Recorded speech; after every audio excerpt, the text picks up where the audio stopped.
આજે હું આપને શીખવીશ સ્ટેન્ડ કોલર. સ્ટેન્ડ કોલર જેને આપણે ચાઇનીઝ કોલર પણ કહેવામાં આવે છે, એટલો આપણે કેનવાસને ફોલ્ડ કરવાનો છે.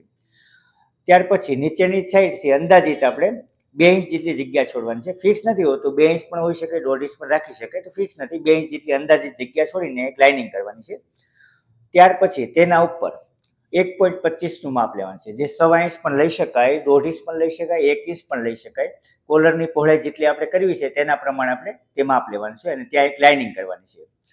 ત્યાર પછી ફોલ્ડેડ સાઈડથી 3.25નું માપ લેવાનું છે. જે રનિંગ માપ બધાના માટે 3.25 જ હોય છે, તો 3.25નું માપ લઈને ત્યાંથી એક રાઉન્ડ આપવાનો છે, જે આપણે એમ જ હાથથી પણ રાઉન્ડ આપી શકાય, બોટનેકમાં આપીએ તે પ્રમાણે, અને આપણે ફ્રેન્ચ કરવાની મદદથી પણ એને રાઉન્ડ આપી શકીએ. થોડોક આમ તેમ થઈ જાય પણ ચાલે.